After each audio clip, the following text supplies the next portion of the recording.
우리 옆에 분하고 이렇게 인사하겠습니다. 하나님은 우리와 더불어 새롭게 출발하기를 원하십니다. 하나님은 우리와 더불어 새롭게 출발하기를 원하십니다. 우리는 어떠한 삶이 하나님과 더불어 새롭게 출발하는 삶이 될 수 있는지 오늘 말씀을 통해서 깨닫게 되기를 원합니다. 지난주도 아모스서의 말씀이죠. 이번 주도 아모스서의 말씀인데 이 말씀을 이렇게 곰곰이 묵상하다 보니까 하나님이 왜 이 후반기에 심판의 말씀을 통해서 시작하셨을까? 근데 이 말씀을 이렇게 보다 보니까 하나님의 백성이 새롭게 되게 하시길 위해서 이 말씀을 주셨구나. 하나님이 우리를 심판에서 멸망시키려고 하시는 분은 아니잖아요. 그렇다면 왜 과연 이 심판의 말씀을 주셨는가? 우리가 이 후반기의 삶도 새롭게 살아가기를 원하시는 하나님의 마음이 들어있다. 제가 성서 종과에 따라, 즉 절기에 따라 설교를 전하잖아요. 근데 이 말씀을 아모스서를 계속 주는 거예요. 우리가 이 후반기의 삶도 정말 신앙이 새로워져야 하겠다. 말씀으로 새로워져야 되고 우리의 삶도 새로워져야 한다는 것을 이 성서 전과를 통해서도 우리에게 가르쳐주고 있다는 것을 깨닫게 됩니다. 오늘 말씀을 통해서 우리는 이 심판의 말씀으로만 듣지 말고 이 심판의 말씀이 나에게 어떤 삶을 요구하고 계신가 깨닫게 되기를 바랍니다. 신학자인 헤르만 망케가 지은 한 권으로 마스터하는 구약성경이라는 책이 있습니다. 그 책에 보면 심판에 대해서 이렇게 쓰고 있습니다. 심판하다라는 말은 구약에서 다음과 같은 의미를 갖는다. 관계를 증진시켜 풍성한 삶을 얻게 한다. 하나님은 모든 일에 그렇게 하시지는 않지만 개인이나 집단 혹은 모든 민족의 삶에 개입하실 수도 있고 만약 그들이 하나님의 뜻과 계명들을 어기거나 좋지 못한 행동으로 다른 사람들을 위험하게 만들 때에 그들을 심판하실 수도 있다. 하나님의 심판은 개인이나 전체 집단에게 멸망을 의미할 수도 있고 동시에 그것은 아주 긍정적인 목적에 대한 추구, 즉 개인이나 집단을 정화하려는 목적일 수도 있다. 하나님의 백성에 대한 심판은 정화를 통하여 남은 거룩한 자들을 산출하며 하나님은 이들과 더불어 새롭게 출발하신다라고 쓰고 있습니다. 하나님이 심판하시는 이유가 뭐라고요? 우리를 새롭게 정화시키는 거예요. 그래서 새롭게 하나님과 더불어 출발하는 삶, 그런 삶을 하나님은 원하신다는 거죠. 하나님의 심판보다 더 큰 게 뭘까요? 하나님의 자비하신 사랑입니다. 왜냐하면 하나님은 절대 사랑을 베푸시는 분입니다. 즉 세상과 비교할 수 없는 사랑이죠. 하나님의 심판 속에도 하나님의 절대 사랑이 담겨 있다는 말씀이죠. 우리를 새롭게 하시고 더불어 함께 하시고자 하는 거룩하신 하나님의 마음이 잘 담겨 있는 것이 바로 하나님의 심판입니다. 그러나 우리는 하나님의 자비하신 사랑을 빌미로 끊임없이 죄악을 행하던 이스라엘 백성들과 이스라엘의 거짓 지도자들처럼 살아가서는 안 됩니다. 하나님이 우리를 사랑하신다고 해서 우리가 계속 끊임없이 죄악을 범하면 안 된다는 거죠. 우리는 하나님과의 바르고 친밀한 교제를 회복하고 하나님이 베푸시는 이 풍성한 삶을 누릴 수 있는 바른 신앙을 회복해야 합니다. 하나님께서 이스라엘의 죄악에 대해 심판하시고 멸망시킬 것임을 오늘 아모스 선지자에게 5가지 환상을 보여주시면서 말씀하셨습니다. 첫 번째 환상이 메뚜기 재앙이었고, 두 번째 환상이 불을 불러서 징벌하여서 땅에 가뭄이 일어나는 것입니다. 세 번째 환상은 우리가 지난주에 보았지만 다림줄을 통해서 보여주는 완전한 멸망이죠. 다림줄로 우리의 믿음을 재보았잖아요. 오늘 본문은 네 번째 환상으로 여름 과일 한 광주리를 보여주심으로 이스라엘의 하나님의 심판이 임박해 있음을 보여주는 말씀입니다. 주님께서 아모스 선지자에게 물으십니다. 아모스야, 내가 무엇을 보느냐? 그러자 아모스 선지자가 대답합니다. 여름 과일 한 광주리입니다. 여기 여름 과일은 완전히 익은 과일을 말합니다. 완전히 익은 과일은 어떻게 해야죠? 추수해야 되잖아요. 추수할 때가 다 된 과일을 의미하는 것입니다. 이는 곧 완전히 무르익은 과일을 추수할 때가 된 것처럼 이스라엘의 죄악에 대해서 하나님의 심판의 때가 다가왔다는 것입니다. 하나님의 긍휼과 자비를 베푸시던 이 관용의 때는 지나갔다라는 말씀입니다. 구약 성경에서 추수는 심판을 의미할 때가 많습니다. 바로 그 과일을 추수하는 때, 곧 하나님의 심판의 때가 이르렀다는 것입니다. 이는 그만큼 이스라엘의 죄가 무르익을 대로 익어 있는 최악의 상황까지 이르렀다는 것을 보여주는 거예요. 이 과일로 비유해 주는 거예요. 이스라엘의 죄가 이만큼 무르익었다라는 거예요. 얼마나 죄악이 관영했으면 이 표현을 썼겠습니까? 주님께서 아모스 선지자에게 이렇게 말씀하십니다. 나의 백성 이스라엘이 끝장났다. 내가 이스라엘을 다시는 용서하지 않겠다. 그날이 오면 궁궐에서 부르는 노래가 통곡으로 바뀔 것이다. 주 하나님이 하시는 말씀이다. 수많은 시체가 온 땅에 널리고 아무 소리도 들리지 않을 것이다. 우리는 하나님의 두 가지 면을 볼 수 있어야 합니다. 하나님은 긍휼이 풍성하신 자비하신 하나님이십니다. 그렇지만 죄에 대하여는 반드시 심판하시는 분이심을 잊어서는 안 됩니다. 우리는 우리의 죄악에 대해서는 생각하지 않고 늘 하나님의 자비하심과 용서와 평안만을 주시기를 위해 기도하고 기대하는 잘못된 신앙생활을 할 때가 참 많습니다. 하나님은 우리가 악을 행하는 것이든 선을 행하는 것이든 밝히 드러내셔서 밝히시는 분이심을 말씀하고 있습니다. 쉽게 말하면 우리의 모든 삶을 알고 계시는 분이죠. 선을 행할 때도 알고 계시고 악을 행할 때도 알고 계시고 우리의 마음도 아시는 분이세요.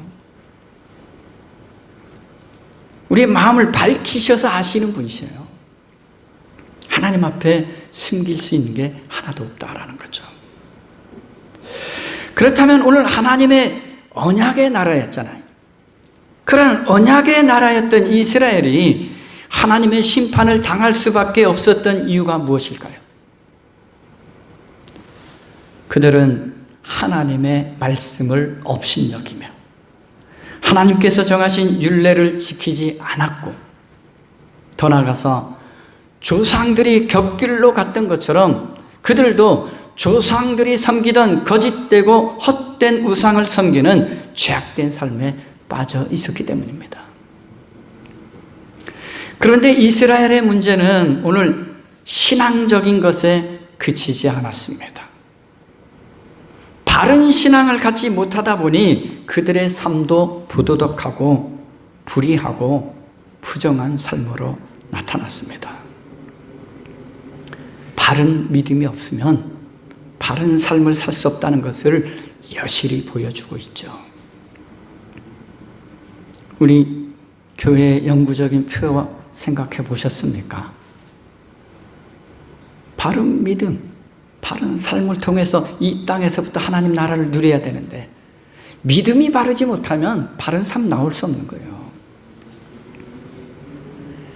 먼저 오늘 본문 4절에 보면 그들의 죄악된 삶의 모습들에 대해서 말씀합니다.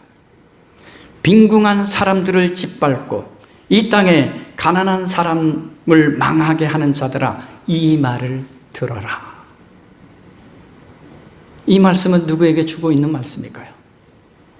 이스라엘의 지도자들이 얼마나 타락하고 부패했는가를 잘 보여주는 말씀입니다. 이스라엘 백성의 지도자들로 있으면서 힘없고 약한 자들을 억압하고 착취하며 그들의 탐욕의 욕구를 채웠으며 이 탐욕은 어디까지 나아가게 됩니까? 사치와 향락으로 이어졌습니다. 그런데 정치 지도자만 그런 게 아니라는 거죠. 종교 지도자들도 이런 모습이었다라는 거죠. 이스라엘의 지도자들에게는 하나님의 법인 고아와 과부와 나그네 등을 포함한 가난하고 약한 자들을 도와줘야 한다는 말씀은 자신들에게는 해당되지 않는 것처럼 살았다라는 거죠. 심지어 어떻게 따르고 말씀합니까? 가난한 자들의 머리에 있는 티끌을 탐할 정도로 사회적인 약자들을 억압하고 착취하였다라는 거예요. 또한 부요한 상인들은 어떻게 했는지 5절과 6절에 이렇게 말씀합니다. 기껏 한다는 말이 초하루 축제가 언제 지나서 우리가 곡식을 팔 수 있을까? 안식일이 언제 지나서 우리가 밀을 낼 수 있을까? 되는 줄이고 추는 느리면서 가짜 저울로 속이자. 헐값에 가난한 사람들을 사고 신 한 켤레 값으로 빈궁한 사람들을 사자. 찌꺼기 밀까지도 팔아먹자 하는구나. 그들에게는 안식일, 주일이나 각종 절기, 하나님을 예배하는 절기는 눈에 들어오지 않아요. 오늘 어떻게 하면, 쉽게 말하면 주일이 빨리 지나서 장사하고 먹고, 그것도 불이하게, 정당하게 장사하는 게 아니에요. 그들은 하나님을 예배하고 섬기는 그 절기들을 귀찮게 여겼다는 거예요. 주일도, 안식일도 귀찮게 여긴 거예요. 왜요? 자신들의 이득이 없어질까 봐. 이 절기들에는 뭐 할 수 없어서요? 물건을 팔 수 없었기 때문에 이 절기 빨리 지나갔으면 예배에는 안중이 없는 거죠. 그래서 초하루나 안식일이 속히 지나가기를 바랐고, 절기로 인해서 손해를 보충하기 위해서 어떻게 합니까? 갖은 거짓되고 가증한 일을 서슴지 않았다라는 거죠. 여러분, 살아가면서 하나님을 예배하는 시간이 여러분 손해라고 생각하고 오늘날도 얼마나 많이 살아갑니까?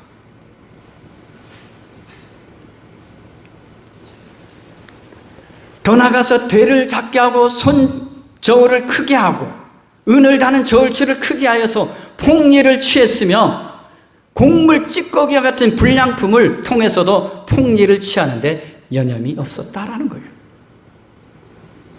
또한 그들은 마땅히 주어야 하는 양보다 적게 주기 위해서 작은 치수의 대를 사용하였고 무거운 돈을 사용해서 사기를 쳤습니다. 우리나라의 가장 많은 범죄가 뭘까요? 우리가 몇 주 전에 우리 교회 학교 애들한테 가르쳐 줬는데, 우리나라에서 가장 범죄가 많이 일어나는 범죄가 뭘까요? 사기죄, 사기죄. 근데 전 세계적으로도 이 사기죄가 1위로 올라가고 있어요. 심지어 어떤 일이 일어났습니까? 6절에 나온 말씀처럼 그들은 싼값으로 사람을 팔고 사는 인신매매까지 행했던 것입니다. 이 세상이 거짓 세상이 되고, 사기가 많다는 거짓된 세상이 되고 있다는 거죠. 이스라엘의 상류층에 속한 사람들은 너나 할 것 없이 하나님의 공의와 정의와 사랑을 버리고 불의와 부정과 부패로 가득했습니다. 이러한 공의를 실천하지 않으면서도 마치 하나님을 섬기는 것처럼 가증한 모습을 한 그들을 하나님은 심판하실 수밖에 없으셨다라는 거예요. 그런데 이스라엘의 지도자들만 그런 게 아니라는 거죠. 백성들도 모두가 마찬가지였다라는 거죠.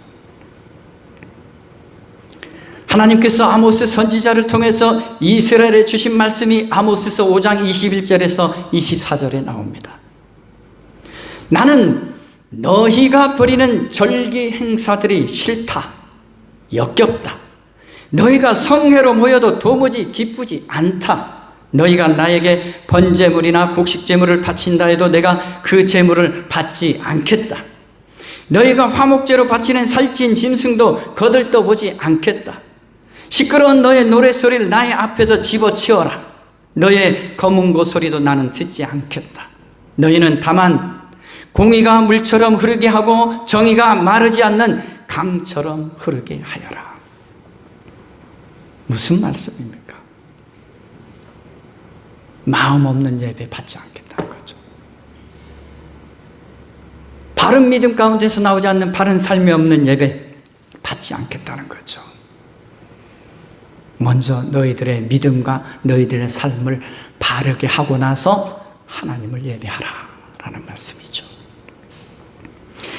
하나님은 그들의 바르지 못한 신앙과 바른 삶이 없는 예배나 절기나 제물이나 노래는 받지 않으시겠다고 말씀하신 것입니다. 그러면서 하나님께서는 이스라엘을 향해서 지속적으로 이렇게 말씀하십니다. 너희는 나를 찾아라. 그러면 산다. 너희는 주님을 찾아라. 그러면 산다. 너희가 살려면 선을 구하고 악을 구하지 말아라. 정말 우리들의 삶은 주님을 찾고 주님의 말씀을 갈급해하는 삶이 되고 있을까요? 정말 선을 구하고 악을 구하지 않는 삶을 살고 있을까요?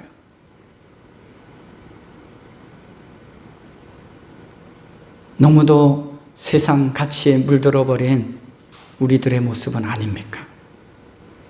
세상 유행을 따르는 우리들의 모습은 아닙니까? 그리스도는 세상의 유행을 따르는 사람들이 아닙니다.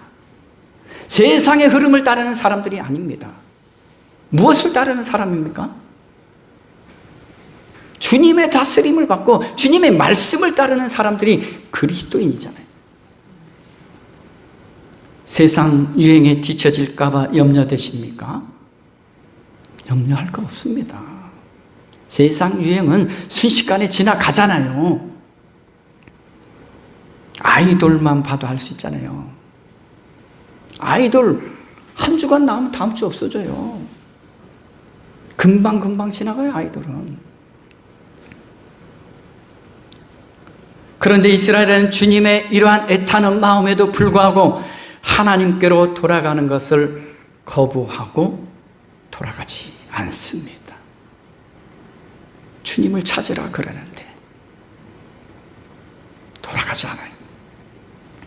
그들의 믿음과 삶은 썩은 냄새가 나고 코를 찌르는 악취나는 믿음이요, 악취나는 삶으로 가득했습니다.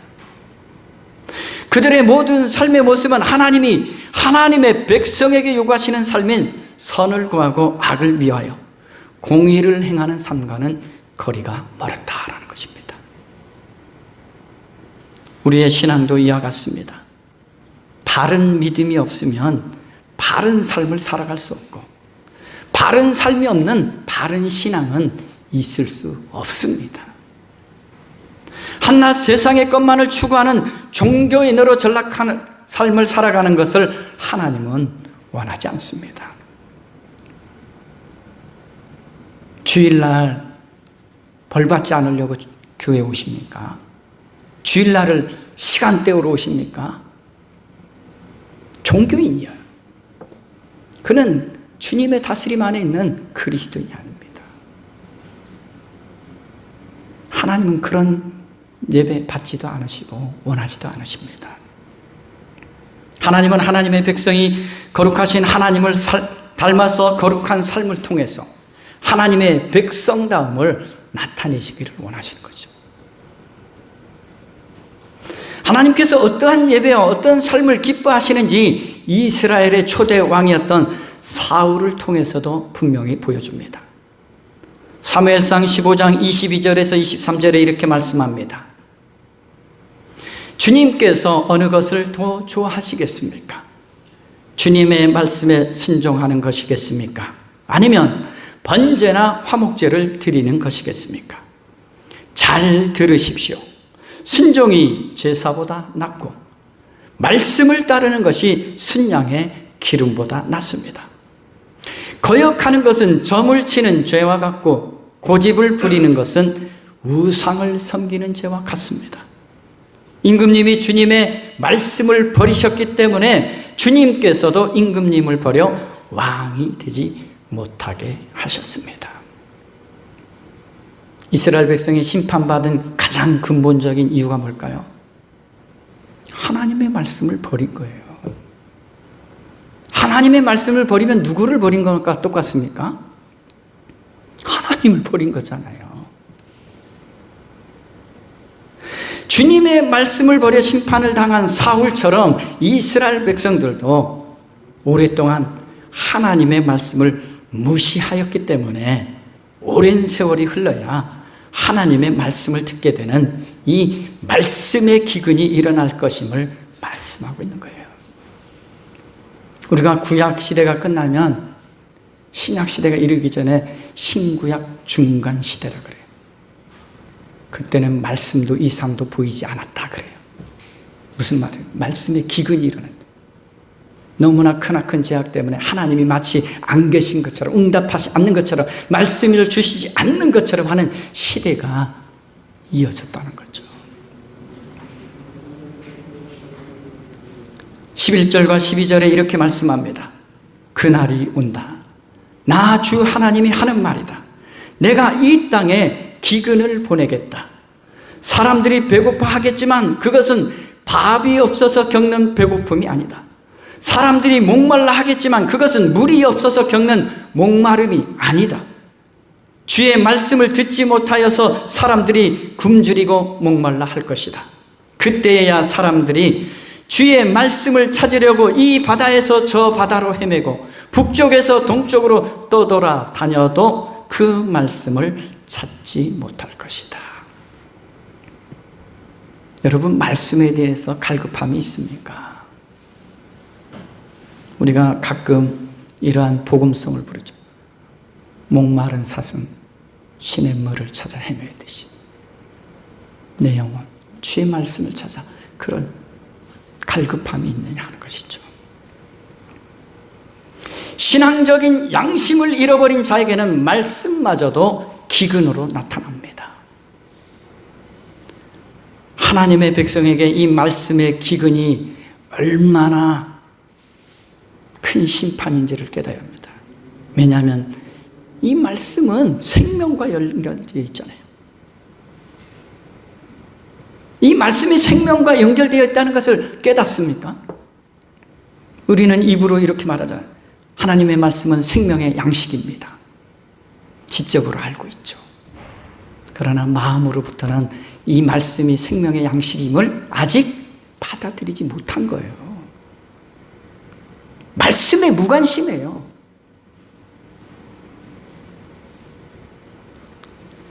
하나님의 백성에게 말씀의 기구는 어떤 심판보다 큰 심판임을 깨달아야 하는 것입니다. 하나님의 백성에게 말씀이 주어지지 않는다. 생명을 누릴 길을 잃어버리는 거죠. 하나님 나라를 누리지 못하고 생명을 누리지 못하는 것보다 더 큰 심판이 어디 있겠습니까? 여러분, 생명을 누리지 못하는 게 가장 큰 심판 아니겠습니까? 생명이 있어야 삶도 있는데. 하나님의 말씀이 없는 세상을 상상해 보십시오. 말씀이 있다고 하는데도 세상은 어떻게 돌아갑니까? 불의와 부정과 부패함, 이런 세상이잖아요. 하나님의 말씀을 버리고 그 말씀에 순종하지 않고 내 마음대로 내 뜻대로 살아가면 잘 될 것 같고 편안할 것 같고 세상 자유로울 것 같습니까? 하나님을 저버리고 하나님의 말씀을 버린 삶에는 생명도 없는데 절망밖에 남지 않겠습니까? 하나님은 생명의 주인이시며 주관자이시고 하나님의 말씀은 우리를 살리는 생명의 양식임을 기억해야 합니다. 그리고 하나님의 말씀만이 부패하고 더러운 우리를 깨끗게 할 수 있는 살아있는 말씀이며 우리의 무뎌진 마음을 찔러 쪼갤 수 있고 완악해진 마음을 쪼갤 수 있고 양심이 사라져버린 그 양심을 일깨울 수 있는 게 바로 하나님의 말씀입니다. 말씀만이 우리 병들어버린 마음을 치유할 수 있습니다. 하나님의 말씀이 없이도 하나님 없이도 잘 되고 있다라고 여겨진다면 여러분, 내가 지금 여름 과일이 아닌가? 나에게 심판의 때가 더 가까이 오지는 않았는가? 생각할 수 있어야 합니다. 말씀도 가까이 하지 않는데 하나님도 가까이 하지 않는데 여전히 나는 잘 되고 있어. 그렇다면 깨어 있어야 합니다. 하나님의 말씀을 버리고 세상적인 것을 추구했던 삶에 대해서 하나님이 반드시 심판하실 것이기 때문입니다. 하나님의 심판의 날에 궁궐에서 부르는 노래가 통곡으로 바뀔 것이다 라고 말씀합니다. 그런데 이 말씀을 주고 이렇게 분명히 말씀하죠. 주 하나님이 하시는 말씀이다. 하나님은 어떠한 때 이런 표현을 쓰실까요? 하신 말씀을 반드시 이루실 때 이 말씀을 쓰십니다. 또한 10절에도 이렇게 말씀하죠. 모두들 외아들을 잃은 것처럼 통곡하게 되는 비통한 날이 될 것이다. 여러분, 자녀를 잃은 슬픔은 평생을 간다고 하잖아요. 여러 자녀가 있어도 그렇습니다. 그런데 하물며 오늘 하나뿐인 외아들을 잃었다라고 생각해 보십시오. 왜 이렇게 표현했을까요? 모두들 외아들을 잃은 것처럼 통각하게 되는 비통한 날이 될 것이다. 하물며 하나뿐인 외아들을 잃었다고 생각해 보십시오. 얼마나 비통한 일입니까? 이러한 비통한 일, 이러한 심판을 맞이하게 된 것은 전적으로 하나님을 배반하고 떠나 살고 하나님의 말씀을 저버린 데서 온 것이라는 것을 이 아모스 선지자를 통해서 말씀하고 있습니다. 그런데 오늘 이 심판의 말씀이 당시 이스라엘 백성에게만 향하는 말씀이 아니라는 거죠. 오늘 우리들에게도 주시는 말씀이라는 것을 잊어서는 안 됩니다. 우리는 슬픔이 변하여 노래가 되고 춤이 되는 희망 있는 삶을 살아가려면 지금이라도 하나님을 간절히 찾고 구하며 하나님의 말씀을 갈급해 할 뿐만 아니라 하나님의 말씀에 순종하는 삶을 살아가야 합니다. 우리는 수많은 시체가 온 땅에 널리고 아무 소리도 들리지 않을 것이라는 3절 말씀처럼 살아있는 것 같으나 죽은 자의 삶을 살고 있는 것을 회개해야 합니다. 우리 믿음이 살아있어야죠. 숨 쉰다고 다 살아있는 게 아니에요. 믿음은 죽어있는 그런 삶을 살 수 있다는 거죠. 믿음이 살아있어야 구원도 생명도 말할 수 있는 거 아닙니까? 오늘 본문에서 반복해서 주시는 말씀이 있습니다. 너희는 주님을 찾아라. 그러면 산다. 너희는 주님을 찾아라. 그러면 산다. 살 길이 여기 있는 거예요. 이 말씀을 마음 깊이 새기고 반드시 기억하며 살아가야 합니다. 주님을 찾고 그 주님의 다스리심 아래 살아가는 삶이 하나님 나라의 삶이잖아요. 하나님의 말씀에 끊임없이 순종하는 삶이 곧 하나님 나라의 삶이잖아요. 주님을 찾지도 않고 주님과 함께 하지도 않으면서 생명을 누리고 평화를 누리고 기쁨을 누릴 수 있다라는 것은 착각입니다. 그럴 수도 없죠. 사랑하는 여러분, 주님을 찾고 새로운 믿음 생활, 새로운 신앙 생활을 해나갈 수 있기를 바랍니다. 그래서 여러분의 삶도 새롭게 된 인생처럼 공의와 정의를 행할 줄 알고 세상의 사랑을 실천할 줄 아는 그런 바른 믿음의 삶을 살아가시기를 주님의 이름으로 간절히 기원합니다. 기도하겠습니다. 자비하신 하나님 아버지, 오늘 말씀을 통해서 우리가 다시 새롭게 주님을 찾고 주님의 말씀을 갈급해하며 주님의 말씀을 따라 살기를 결단하는 저희들이 되게 하여 주옵소서. 감사를 드리며 예수 그리스도 이름으로 기도드립니다. 아멘. 다 함께 찬송가